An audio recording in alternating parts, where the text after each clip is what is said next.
iklim boleh merujuk kepada perubahan dalam purata keadaan iklim, barangkali keadaan melampau atau mana-mana bahagian dalam iklim. Pemahaman masyarakat umum terhadap perubahan iklim adalah ketidakteraturan musim. Perubahan iklim merupakan perubahan keadaan fizikal atmosfera bumi, termasuk suhu dan taburan hujan yang memberi kesan yang luas kepada berbagai sektor kehidupan manusia.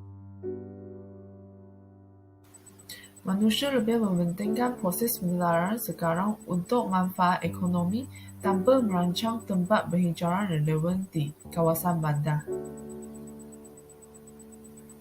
Dan manusia membeli banyak kenderaan bermotor untuk keselesaan tanpa mengira kenderaan tersebut akan menghasilkan berapa banyak porsi kimia yang akan menjejaskan lapisan atmosfera. Perubahan iklim memberi kesan yang besar kepada alam sekitar seperti peningkatan suhu global dan pemanasan global, pencairan ais dan gletser, peningkatan kejadian kemarau, ribut, banjir besar serta kepupusan flora dan fauna. Misalnya, peningkatan suhu global akan menyebabkan berlakunya pencairan ais di kutub utara dan selatan serta gletser di kawasan pergunungan. Pencairan ais ini akan menyebabkan kuantiti air laut bertambah secara mendadak dan hal ini akan menyebabkan kawasan di pinggir pantai yang rendah ditenggelami air. Sektor ekonomi di Malaysia ni dia kurang cekap dalam penggunaan sumber. Seterusnya dia hasilkan jumlah sisa yang tinggi. Ini mengakibatkan kos pembersihan dan mitigasi yang tinggi. Itu belah pengeluaran. Kalau kita tengok belah penggunaan pula, terdapat lambakan produk berjangka hayat pendek, sekali guna dan pakai buang dalam pasaran.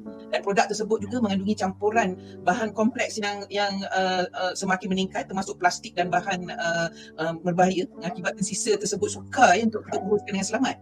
Itu cabaran pertama. Cabaran kedua ialah terdapat persekitaran yang kurang menyokong pertumbuhan hijau.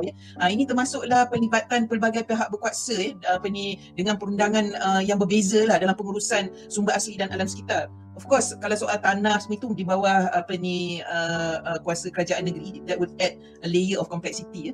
Kita juga keupayaan penguatkuasaan kita juga terhad. Kalau dari segi data tadi, kita tak ada data, pengkalan data yang bersepadu, akses yang kadang-kadang yang sukar dan juga kekurangan data quality lah sebab tak ada standard yang sumber kumpulan data ini across sector. Mungkin data di sektor pembuatan berlainan daripada sektor pertanian jadi banyaklah isu teknikal situ. Dan akhir sekali of course juga dana kita juga terhad dalam mengekang kemampanan usaha perlindungan alam sekitar lah. Daerah Petaling dalam Lembah Kelang tersenarai antara kawasan gelombang panas hari ini. Berdasarkan kemas kini Jabatan Meteorologi Malaysia, MET Malaysia, sehingga jam 8.15 pagi Selasa, 10 kawasan berada pada tahap 1 gelombang haba, iaitu suhu maksimum harian antara 35 hingga 37 darjah Celsius. We are in a climate emergency. Kita berada dalam keadaan yang teramat unik, di mana negara bukan sahaja dilanda dengan banjir, tetapi pelbagai jenis cabaran dan rintangan yang makin lama makin teruk.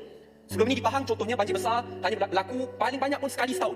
Tetapi pada tahun lepas selama 2 kali. Sekali pada bulan Januari dan dilanda lagi sekali pada bulan Disember dengan keadaan yang jauh lebih teruk. Isu perubahan iklim, climate change, bukanlah isu kecil lagi di Malaysia.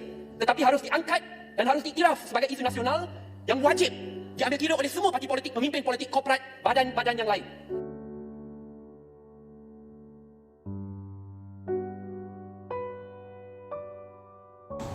Antara contoh isu semasa yang dilanda di sebuah negara adalah negara Itali iaitu Venice.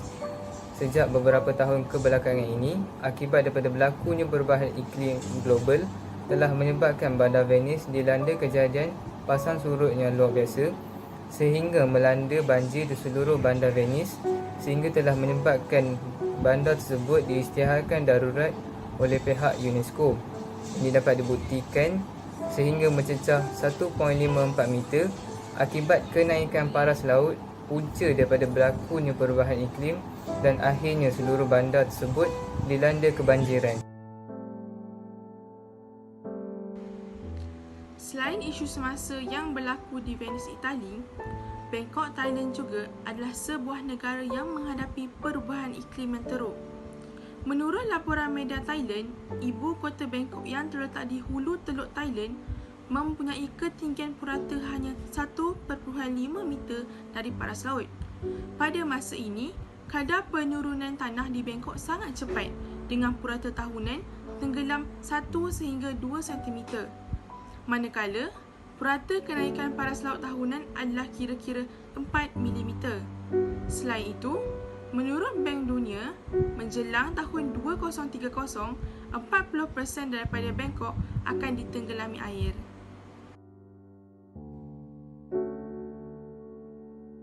Selain daripada Itali dan Thailand, Amazon juga menghadapi isu tersebut. Lembaga Amazon adalah rumah kepada hutan hujan tropika terbesar di dunia dan memainkan peranan penting dalam kitaran karbon dan air global. Perubahan iklim dunia menyebabkan meningkat kemarau semasa musim kemarau. Amazon akan mengancam lagi daya maju kebanyakan hutan hujan kerana pokok sudah berada di bawah tekanan air dan terdapat risiko kebakaran hutan yang lebih besar. Kemarau yang diramalkan juga boleh memberi kesan mendalam terhadap kitaran air Amazon. Biodiversity dan populasi yang tinggi di rantau ini